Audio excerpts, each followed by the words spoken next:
My strongest memories are around the dancing.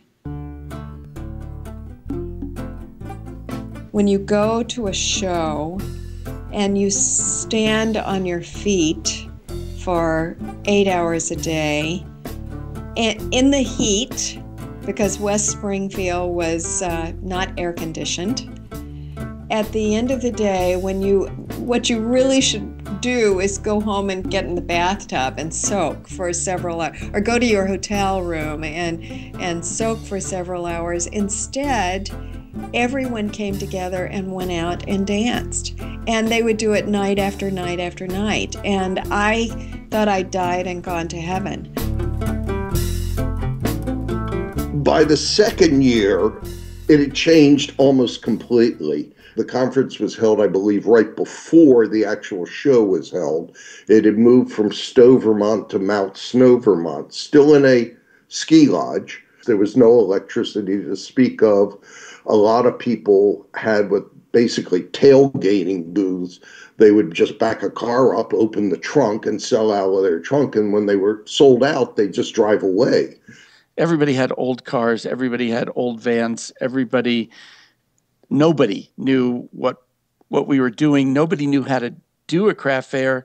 My first display consisted of a card table, actually 2 card tables that I'd borrowed from my grandmother that she used to play bridge with. Craig Nutt always brought wine in a box, which was, of course, completely against the rules. Wasn't very good wine, but could always get a glass of wine in Craig Nutt's booth. And I had never considered that you might need risers. I'd never considered that you might need business cards. I certainly never considered that I might need a pad of paper to write orders down. It was as much a cultural event as it was a selling event. It was, I liken it to mountain men getting together for their jamborees once a year to trade goods and, buy new traps and guns. It was kind of the same thing. There weren't that many shows, and the people that did them were kind of spread out. And so once a year you came together with this group of like-minded people, and you sold some stuff and you traded some stuff and then go home.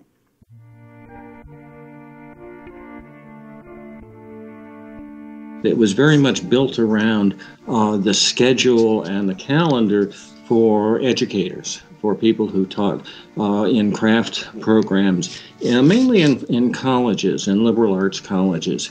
And they had all come out of the Korean War and World War II with GI Bills. And they had used that opportunity for education to really go back and not necessarily learn how to be a brain surgeon, but to learn something that they really wanted to do. And it turned out that the most healing thing for all of that trauma was working with your hands and really learning how to make things. I remember, I think it was the second year I did the show at Mount Snow, and to save money, I would sleep in my car. And one morning, one of the people in charge of the show, her name was Mary Nyberg, she was a potter from Maryland, came over, and I don't know what time it was, probably 6 o'clock in the morning, rapped on the window of the car. And I was a kid, and I kind of looked up at her and basically said, "Go away, I'm sleeping here." And, she wouldn't go away. She kept rapping. So finally I opened the door and I said, "What do you want?" It's 6 in the morning. She said, "We need posters put up and you're going to do it." And I kind of hesitated, and she looked at me, Mary looked at me and said, "If we all don't help each other, this isn't going to happen."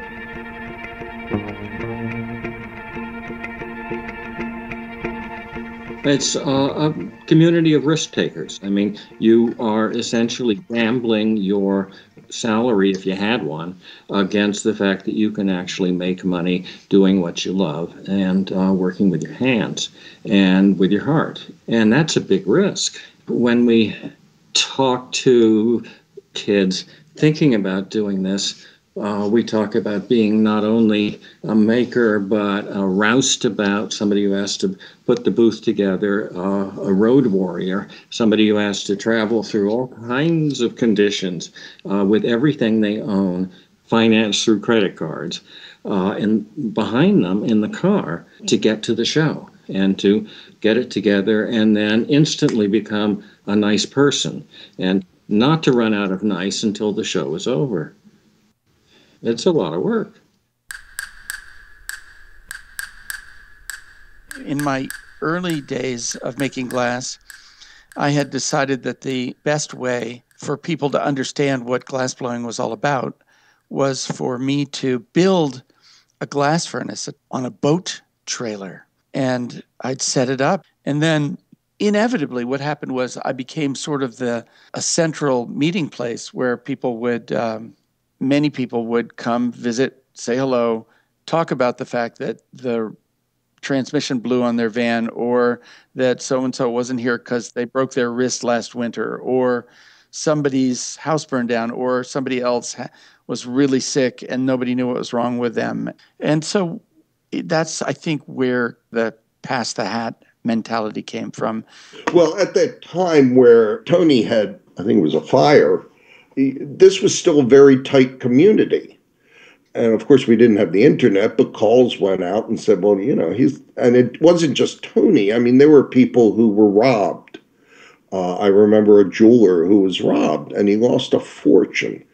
And people got together and sent him, I don't know how many thousands and thousands of dollars so that he could buy materials and get back to work.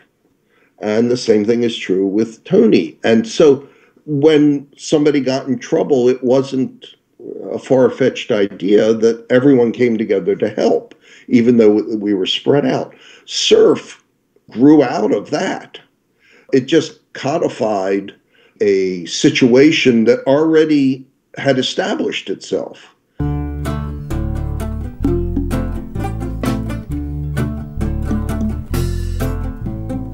My memory is that Toni Beverly's fire took place in 1984.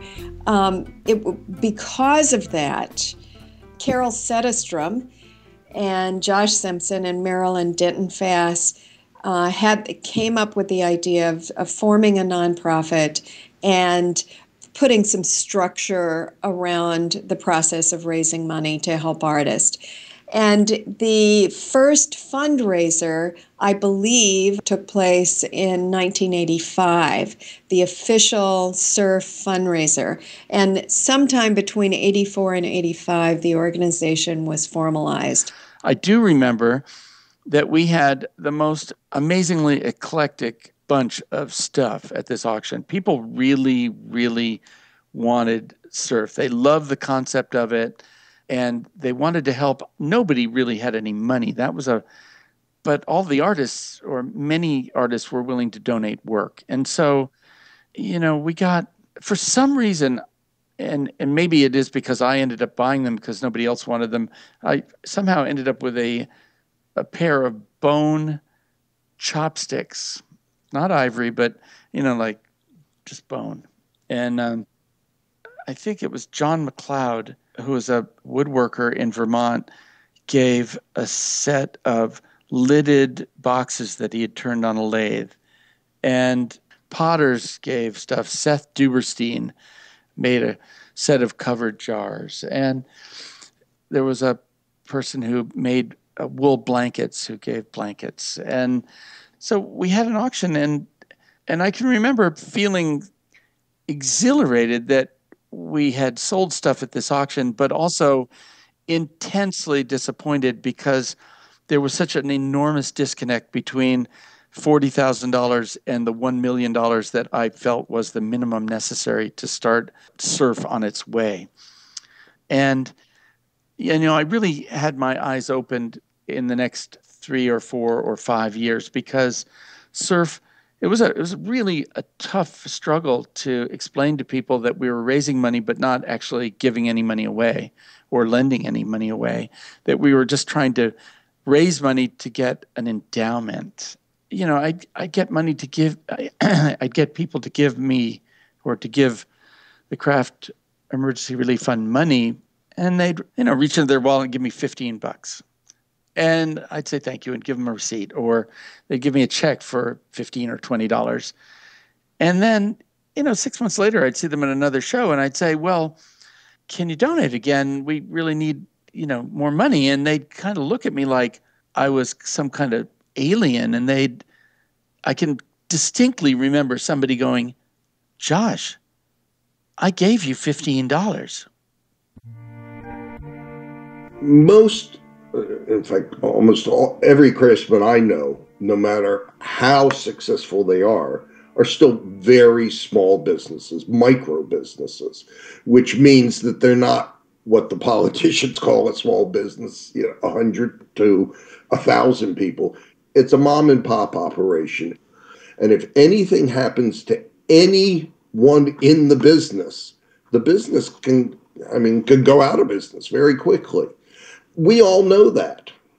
And we also all know that anyone who's been doing this kind of work is the kind of person who is willing to take those chances, number one, but is also the kind of person who can multitask and do everything they need to run their business.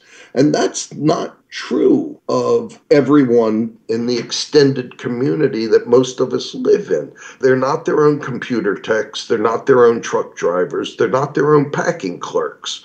They're not their own shipping people. They're not the people who buy all the supplies for the business. These people do all the design work, all the fabrication work, all the selling, everything. And when you need to know a business issue, you can go to an accountant. Most of the people I know have some kind of accountant. But if you try and explain to them, look, I'm going to make a lot of money in February and March, and then nothing at all from April, May, June, and July. But then I'm going to make a whole lot of money in September, October, and November if the economy doesn't fall, if I stay healthy, if my car doesn't crash, if I get into the shows I applied to. And I've said that to accountants, and they look at me and they go, well, how the hell do you plan your life? Well, it's hard, but the people in this community all do the same thing. And so they all understand not only your business problems and your design problems, but just living problems. And I think that draws us together. We knew it was going to be bad. They told us we had to leave. For Hurricane Irene, we had over-prepared. I carried all my artwork upstairs and all my paints and everything. If I had done for Sandy what I did for Irene, I'd have come out way far ahead. But we were kind of softened by Irene, and we were like, oh yeah, well, so there'll be some water in the studio, but as long as we pick everything up off the floor, it'll be okay. And it wasn't, it was way worse. And then the next morning, I just felt this real desperation to get down here. You just want to see how bad it is, kind of. You have this sort of morbid desperation to go see it for yourself so that you can absorb it. It was sort of hard for me to get to my studio because there was too much water still in the street. And I tried to go through the water, and that didn't really work. So I had to go back around the long way. So I made my way in there, and I opened the door, and I was there by myself. Just standing there I'm going to have to clean this up. But you're just too overwhelmed to even think about that being what you got to do next. There was just glass everywhere. And some of it was broken and some of it wasn't. And you couldn't tell the difference. And it was all dark in there. And I just started crying, to be honest. In a sort of an overwhelmed kind of way. You're not crying oh, my foot hurts or, oh, I'm sad about something. You're just you're crying because you just can't really understand it. And everything was everywhere. I just never seen anything like that that wasn't on TV in somebody else's world. And I think the next morning I went online and said, all right, I got to fill out this application for CERF, you know. I was hoping that I could get a little bit of money so that we could just survive for the next couple of days, you know, because the one thing you realize immediately is that you have no income now. You know, when you're a professional artist, instead of just doing it on the side, you don't have a job to go to when your studio's ruined. I knew everyone was going to be worried about money, and I knew that was one thing that I could maybe do something about. So, but as I was filling out the form, it got kind of complicated, as most forms do, especially when you're kind of overwhelmed and you're like, I don't know how to answer that question, you know?